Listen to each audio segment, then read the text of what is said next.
चलिए भाई लोग, आज हम लोग बनाएंगे रिवीजन पेपर 34। आज का जो क्वेश्चन है पांचों के पांचों सेकंड बुक से है, जिसमें 2 क्वेश्चन वेक्टर से भी आया है। देखिए, वेक्टर हम आपको पढ़ाए नहीं है, लेकिन इजी क्वेश्चन है। हम अभी समझाएंगे तो अभी कभी आप सीख जाएंगे, फिर जब हम पढ़ाएंगे तो और क्लियरली मजा आ जाएगा, तो हमको समझ में आ जाएगा। चलो आओ देखते हैं कैसे बनेगा सवाल। क्वेश्चन नंबर फर्स्ट जो है, रिवीजन पेपर 34 चल रहा है, 34। इसका फर्स्ट क्वेश्चन में दिया है वेक्टर ए का मान 2i माइनस में j प्लस में 2k, और वेक्टर बी का मान दिया है माइनस i प्लस में j और माइनस में k। ठीक है, वेक्टर ए और वेक्टर बी दिया है। a प्लस बी के अनुदिश मात्रक सदिश ज्ञात करना है। वेक्टर ए प्लस बी जो है, वेक्टर ए प्लस वेक्टर बी, इसके अनुदिश मात्रक सदिश ज्ञात करना है। तो पहले इसका योगफल निकाल लो, जोड़ लो। आई वाला आई में जोड़ते हैं तो 2i में माइनस आई जोड़ेंगे तो हो जाएगा खाली आई, माइनस आई में प्लस j जोड़ेंगे तो आ जाएगा 0j, और 2i में एक y घट जाएगा, माइनस में है तो हो जाएगा प्लस k। तो इस प्रकार से a प्लस बी इतना आ गया। ठीक है, अब हम क्या करते हैं, a प्लस बी आ जाने के बाद कह रहा है कि इसी के अनुदिश एक मात्रक सदिश निकालें। तो जब किसी भी वेक्टर के अनुदिश मात्रक सदिश निकालना होता है तो उसी पर कैप लग जाता है, यानी वेक्टर a प्लस बी के ऊपर अब तीर का निशान नहीं लगेगा, अब ये कैप लग जाएगा। कैप लग जाएगा तो इसका मतलब हो जाएगा कि vector a plus vector b के अनुदिश मात्रक सदिश निकल रहा है। मात्रक सदिश को कैप से सूचित किया जाता है, इसलिए कैप लग गया। फॉर्मूला ये होता है ना कि जिस पर कैप लगा होगा उसी का वेक्टर ऊपर रहेगा और उसी के मोड से भाग दिया जाता है, उसी के मोड से भाग दिया जाता है। a प्लस बी पर कैप है तो a प्लस बी का वेक्टर जोड़ाएगा ऊपर और इसी का मोड से भाग दिया जाएगा।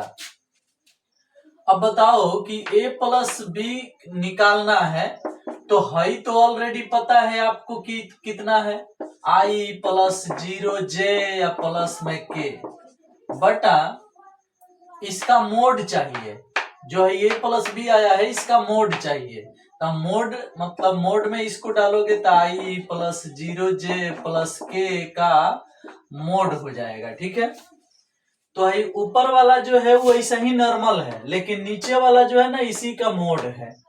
तो मोड का एक सूत्र होता है √x² plus y² plus z²। ऊपर वाला ऐसा ही रहेगा i plus 0j plus k, लेकिन नीचे वाला रूट के अंदर i का गुणांक 1 है तो 1², j का गुणांक 0 है तो 0², k का गुणांक 1 है तो 1²। मोड इसी प्रकार निकलता है, किसी भी वेक्टर का मोड निकालना हो तो i के गुणांक का स्क्वायर, j के गुणांक का स्क्वायर और k के गुणांक का स्क्वायर किया जाता है। ठीक है, जोड़ा जाता है।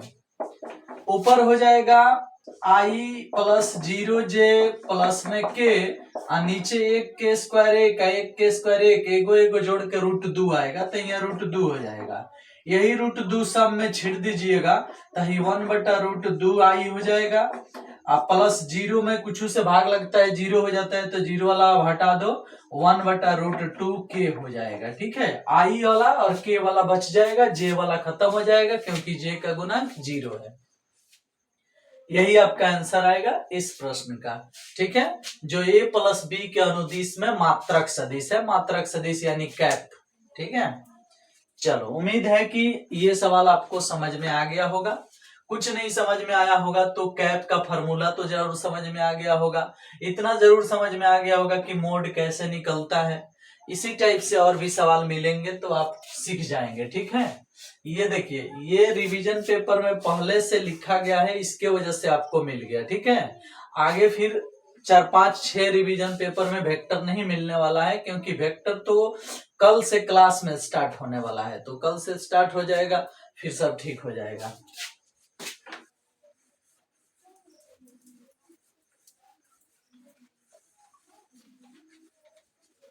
चलो एक और प्रश्न है वेक्टर से, आओ देख लेते हैं वो क्या कह रहा है। कह रहा है कि सिद्ध कीजिए कि सदिश 2i minus 3j plus 4k, 2i minus 3j plus में 4k, जब भी आई जे के बोलना तो उस पर कैप लग जाता है, कैप बोलने की आवश्यकता नहीं है, ऐसे ही समझ में आ जाएगा। आई जे के हमेशा एक मात्रक सदिश होता है, इसीलिए उस पर हमेशा कैप रहता है। किसी किसी बुक में तीर का भी निशान दे देता है, कोई खास बात नहीं है।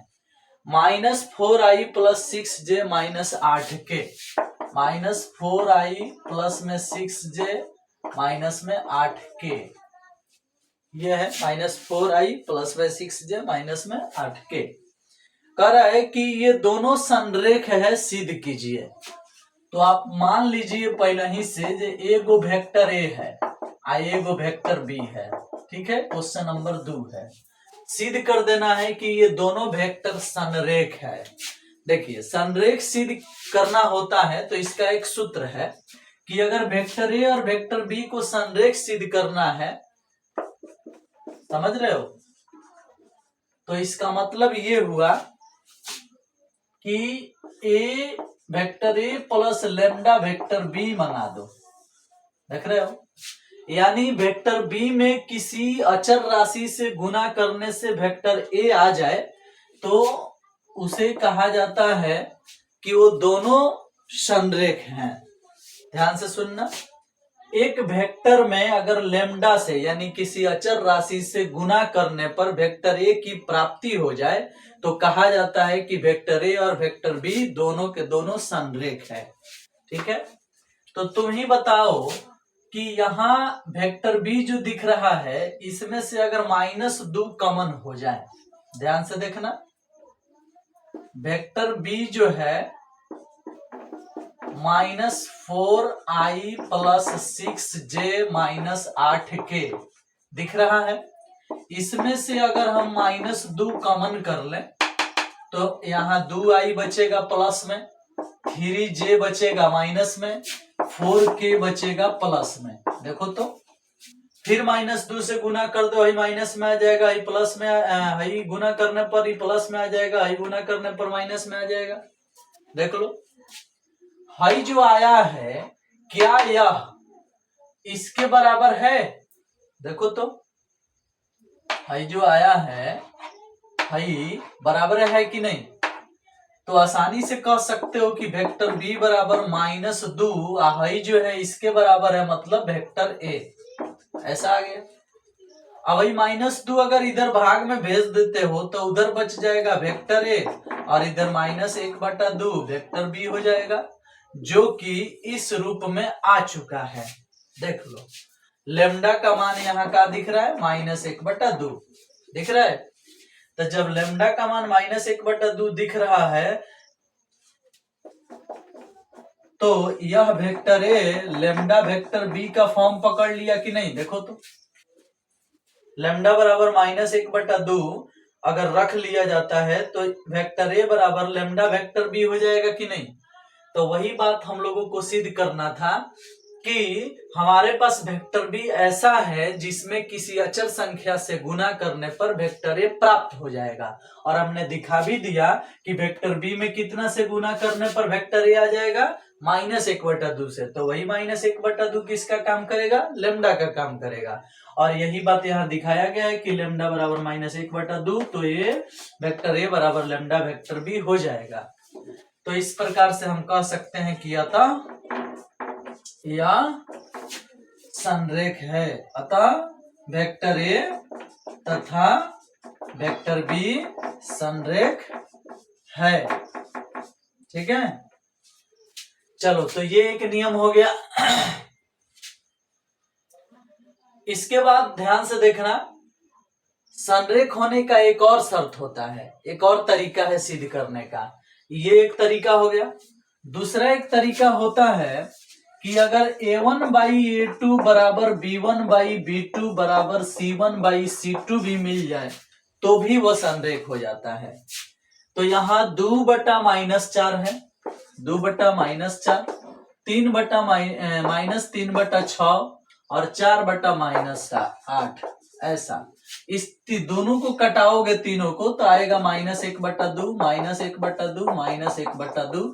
और देखो तीनों बराबर आया है, तो हम सामने सामने भाग दे करके देखेंगे, अगर बराबर आ जाता है यानी A1/A2 बराबर B1/B2 बराबर C1/C2 आ जाता है, तो भी हम कह देंगे कि यह संरेख है।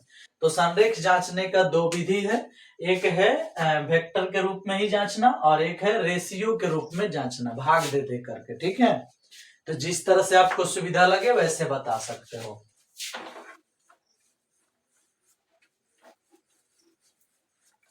समझ में आया? दो गो वेक्टर दिया गया हो और कहा जाए कि सिद्ध करो कि यह संरेख है, तो A1/A2 B1/B2 C1/C2 निकाल के देख लो, अगर बराबर आता है तो संरेख है। चलिए इसमें क्वेश्चन नंबर 3 की बात करते हैं हम। करें कि cos के पावर 4 2x का इंटीग्रेशन कीजिए। क्वेश्चन नंबर 3 में है cos के पावर 4 2x का इंटीग्रेशन करना है। देखो सबसे पहला बात कि इसे आप लिख सकते हो cos स्क्वायर 2x के होल स्क्वायर dx, और फिर क्या लिख सकते हो, cos स्क्वायर को लिख सकते हो 1 माइनस 1 प्लस cos 2x, यानी यहाँ x 2x है तो उसमें 2 से गुना होगा तो 4x बटा में 2 का होल पावर 2 dx। ध्यान से देखना, cos स्क्वायर x का फॉर्मूला होता है 1 प्लस cos 2x बटा 2, तो यहाँ पहले से x के जगह पर 2x है, तो जब 2x करोगे तो इसका दुगुना यहाँ आ जाएगा 4x। ठीक है, चलो अब क्या करते हैं हम कि i बराबर 2 के स्क्वायर 4 1/4 बाहर कर लेते हैं, इसको a प्लस b के होल स्क्वायर पर तोड़ेंगे तो 1 का स्क्वायर 1, cos का स्क्वायर cos स्क्वायर 4x, और फिर प्लस में 2ab यानी 2 cos 4x आ जाएगा और dx। ठीक है, अब हमें इसका इंटीग्रेशन करना है। अगर अब इसका इंटीग्रेशन करना है तो 1/4 ही हो जाएगा, और उसके बाद 1 का इंटीग्रेशन पूछा जाएगा आपसे, तो आप बताओगे कि x होगा। cos स्क्वायर 4x के इंटीग्रेशन निकालने के लिए हम एक फॉर्मूला बताए थे, याद करना ट्रिक, जिसमें हम फर्स्ट दिन मिस्टेक किए थे, सेकंड दिन आपको वही बात याद दिलाए थे कि वहां गलती हुई है मेरे से। हालांकि क्लास में बहुत पहले इसका फॉर्मूला बताया जा चुका है, आप लोग ध्यान दिए होंगे तो सीख गए होंगे। cos स्क्वायर होता है तो x/2 प्लस दिया जाता है, अगर साइन स्क्वायर रहता है तो x/2 माइनस दिया जाता है। ठीक है, चलिए तो cos स्क्वायर पर x/2 प्लस हो गया, उसके बाद 4 का दुगुना 8, 8 का दुगुना 16 यहाँ आएगा, और फिर क्या होगा साइन लिख करके और 4 दूना 8x यहाँ लिखाता है, मतलब एक बार दुगुना यहाँ लिखाएगा, इसका दुगुना यहाँ आएगा। अब प्लस में है 2 cos 4x, तो इसका इंटीग्रेशन हो जाएगा 2 sin 4x बटा 4। देख लो प्लस में कौन चीज c, फिर से एक बार सुन लो, 1 का integration x, cos square 4x का integration x/2 plus 1/16 sin 8x, इसका ये है। टेक्निक सिखाया गया था, ट्रिक सिखाया गया था, फिर से याद दिला दे रहे हैं।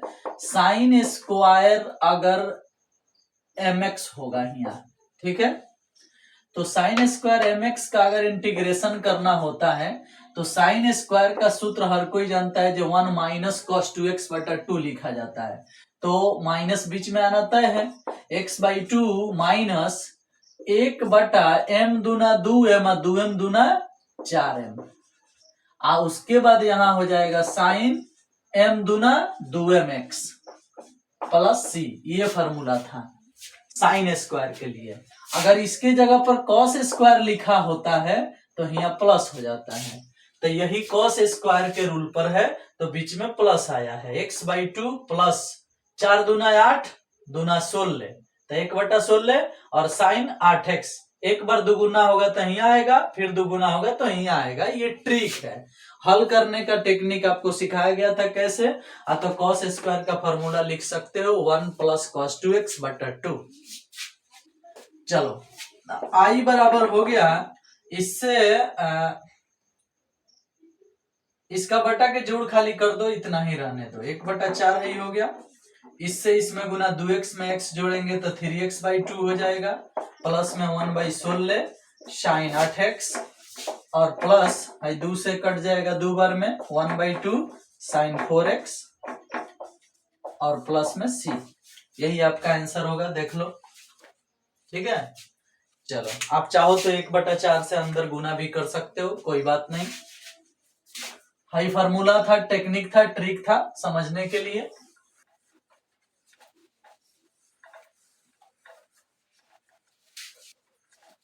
चलिए भाई, अब हम बनाएंगे क्वेश्चन नंबर 4। क्वेश्चन नंबर 4 में लिखा है dx बटा root under x square minus A square बराबर log X plus root under इतना सिद्ध करें। क्वेश्चन नंबर 4 में लिखा है dx बटा root under x square minus A square, I बराबर दिया है, ठीक है, यही है। सिद्ध करना है log X plus root under x square minus A square. सिद्ध करना है log X plus root under x square minus A square, यही सिद्ध करना है, ठीक है। अब प्लस में सी, तो जो सिद्ध करना है उसे देख लो, हम वहां से हटाएंगे, और ये जो है इसको हम मान लेते हैं समीकरण फर्स्ट, ठीक है। और एलएचएस यही है, कहने का अर्थ है कि क्वेश्चन नंबर 4 आप बना रहे हो तो 4 का अगर एलएचएस की बात किया जाए तो ये जो है ये खुद एलएचएस है, और इस एलएचएस को हम क्या मान लेते हैं, आई मान लेते हैं, और इसे ही हम समीकरण फर्स्ट भी मान लेते हैं, और इसको हटा देते हैं क्योंकि जो सिद्ध करना है वो तो हम लाएंगे ही।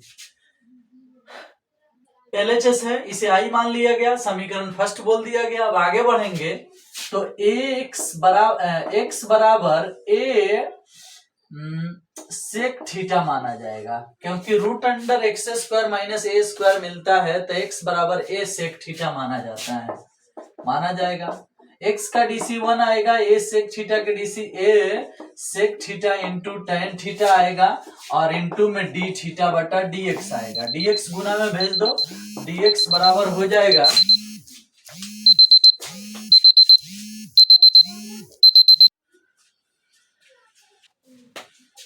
देखो dx बराबर यहाँ क्या हो जाएगा भाई, तो ये जो dx दिख रहा है यहाँ गुना में आ गया, तो यहाँ बच गया कौन चीज, a sec theta into tan theta, ठीक है, और डी थीटा, ठीक है। अब एक बात बताओ, dx का मान इतना आ गया, इसी चीज को यहाँ सेट कर दो, i बराबर ऊपर कितना है dx, तही सेट हो जाएगा a sec theta into tan theta into d theta बटा रूट अंडर एक्स स्क्वायर है तो इसका स्क्वायर करोगे तो a square sec square theta हो जाएगा, x का स्क्वायर होगा तो इसका भी स्क्वायर, इसका भी स्क्वायर हो जाएगा, माइनस में a स्क्वायर है तो a स्क्वायर हो जाएगा, ऐसे। अब क्या करते हैं कि इसमें से ए स्क्वायर कॉमन कर लेंगे रूट के अंदर ही, तो बचेगा सेक स्क्वायर थीटा माइनस 1। ऊपर क्या है, ए सेक थीटा इंटू में टेन थीटा और डी थीटा है, ठीक है। एगो ए से एगो ए कटा देंगे, ऊपर बच जाएगा कौन सी, sec theta into tan theta, बटा एगो ए से एगो ए कट जाएगा, काहे कि रूट से बाहर ए स्क्वायर आएगा तो ए स्क्वायर रूट से बाहर होके एगो ए आएगा, एगो ए से एगो ए कट जाएगा। और यहाँ सेक स्क्वायर थीटा माइनस 1 जो है रूट के अंदर है तो इसका मान टेन थीटा होता है, तो टेन थीटा भी कटा दो, खाली बच जाएगा कौन सी, सेक थीटा डी थीटा। और सेक थीटा का इंटीग्रेशन होता है log sec theta plus tan theta, ठीक है, इस तरह से। अब प्लस में सी होता है। अब सेक थीटा के लिए यहाँ से मान निकालोगे तो निकलेगा सेक थीटा बराबर x बटा ए, देख लो यहाँ से। अब वही चीज यहाँ पुट होगा x बटा ए, और टेन थीटा को भी सेक के पद में बदल के तब बनाओ, ठीक है। तो देखो यहाँ बनाते हैं हम, आई बराबर लिख सकते हो, लॉग है तो लॉग लिख दो, सेक थीटा है तो सेक थीटा लिख दो, टेन थीटा को लिख दो root under sec square theta minus 1, ठीक है, प्लस में सी। आई बराबर लॉग के लॉग हो गया, सेक थीटा के लिए x बाई ए हो जाएगा इस तरह से, ठीक है। और रूट अंडर सेक स्क्वायर है तो सेक का स्क्वायर होगा, सेक का स्क्वायर तो एक्स स्क्वायर बटा ए स्क्वायर हो जाएगा, एक्स स्क्वायर बटा ए स्क्वायर। अब -1 है तो 1 हो जाएगा, अब प्लस में सी है तो प्लस में सी, यानी जहां सेक थीटा है वहां एक्स बटा ए लिख दिए, जहां सेक थीटा है वहां एक्स बटा ए लिख दिए। अब क्या होगा कि लॉग के लॉग हो जाएगा और है ए एक्स बटा ए यहाँ उतार देते हैं और हाई बटा के जोड़ करेंगे तो ऐसे हो जाएगा root under x square minus A square, A square root से बाहर निकल के खाली ये हो जाएगा और ए एलसीएम बन जाएगा तो ऐसे हो जाएगा log X plus root under x square minus A square total के बटा में ए प्लस में सी। अब एक बात बताओ कि लॉग एम बटा एन हो गया तो लॉग एम बटा एन को log M minus log N लिख सकते हो, यानी आई बराबर लिख सकते हो log X plus root under x square minus A square minus log A अब प्लस में सी, लॉग एम बटा एन तो log M minus log N plus में सी।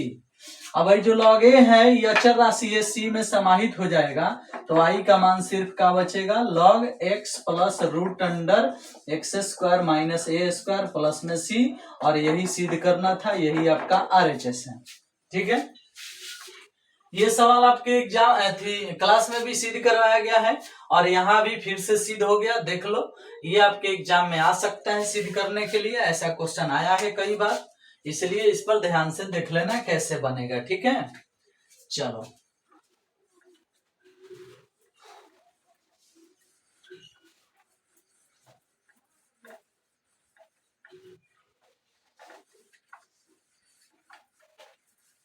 अब हम बनाएंगे आखिरी क्वेश्चन इस रिवीजन पेपर का और वो है 0 से 2 पाई कॉस के पावर 5x dx।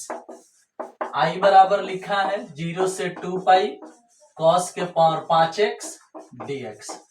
सबसे पहले तो यहाँ साफ साफ दिख रहा है कि fx का मान दिया है कॉस के पावर 5x और f अगर आपसे कहा जाए कि 2 पाई माइनस x निकालिए तो जहां cos के पावर 5 है लिख दो और x के जगह 2 पाई माइनस x कर दो, फिर f 2 पाई माइनस x का मान जो आएगा वह cos के पावर 5x ही आएगा। क्यों? क्योंकि cos 2 पाई माइनस x का मान cos x ही होता है, क्योंकि 2 पाई माइनस x जो है वह चौथा चतुर्थांश में पड़ता है और चौथा में cos पॉजिटिव होता है, तो ये उतना ही रह जाएगा।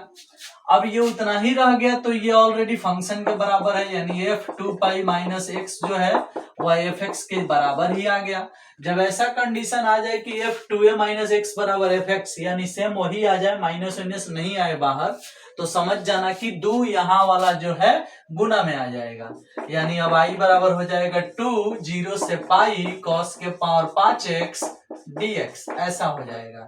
फिर क्या होगा तो 2 बाहर रहेगा, 0 से पाई रहेगा, इसमें से एगो कॉस साइड करोगे तो यहाँ बच जाएगा कॉस स्क्वायर एक्स के होल स्क्वायर और इनटू में कॉस एक्स डीएक्स। देख लो एगो कॉस साइड हो गया, 4 गो कॉस बचेगा तो स्क्वायर के स्क्वायर कर देंगे, गुना होके 4 गो हो जाएगा।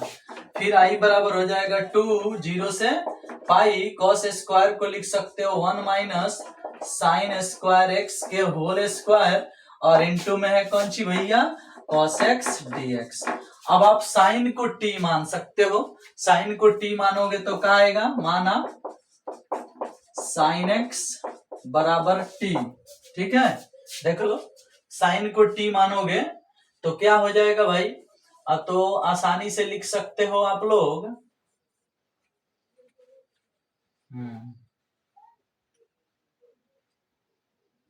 लेकिन एक काम और हो सकता है बाबू, जानते हो यहाँ जो हम इसको तोड़ के बनाने जा रहे हैं ये कहीं ना कहीं आगे चल के हम लोगों के लिए कठिनाई उत्पन्न करेगा। देखो कैसे, ये जो साइन है ना, साइन को हम टी मान रहे हैं, डीसी करेंगे cos x आ जाएगा और टी का डीसी dt बटा dx हो जाएगा, dx गुना में जाएगा, हम cos x dx बराबर dt लिख लेंगे। लेकिन जब हम यहाँ मान सारणी बनाने जाएंगे, मान सारणी एगो x एगो t मान के, देखो तो हम पाई पुट करेंगे यहाँ x के जगह पर, पाई पुट करेंगे तो साइन पाई का मान 0 आता है अगर है जीरो पुट करते हैं तो साइन जीरो का मान भी जीरो आता है। तो जब जीरो से जीरो वाला कंडीशन उत्पन्न हो रहा है, इसका मतलब है कि ये रूट जो है, ये दिशा जो है गलत पकड़ लिया गया है, ऐसे काम नहीं होने वाला है।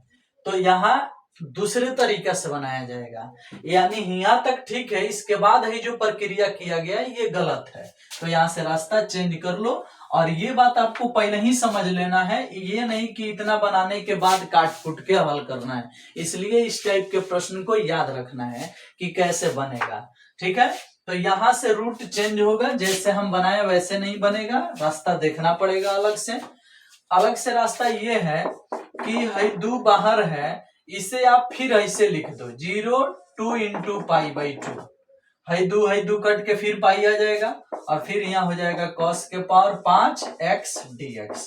अब यहाँ इस प्रश्न के लिए फिर से fx क्या हो गया, फिर से यहाँ fx का हो गया cos के पावर 5x हो गया, और फिर से यहाँ वही हाल होगा, f pi minus x check किया जाएगा, cos के power 5 pi minus x check होगा, तो अब फिर cos पकड़ा जाएगा, का है तो cos पाई माइनस एक्स दूसरा में पड़ता है, और दूसरा में cos निगेटिव होता है, निगेटिव के पावर 5 होगा तो भी निगेटिव आएगा, यानी यहाँ ड्रामा हो गया।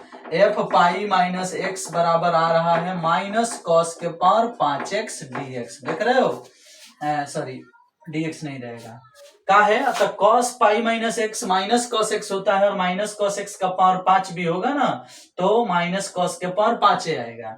अब ये जो cos के पावर 5 है ये fx को कहा जाता है, तो यहाँ आ गया कौन सी आता है, f पाई माइनस एक्स बराबर माइनस fx आ गया, देख लो।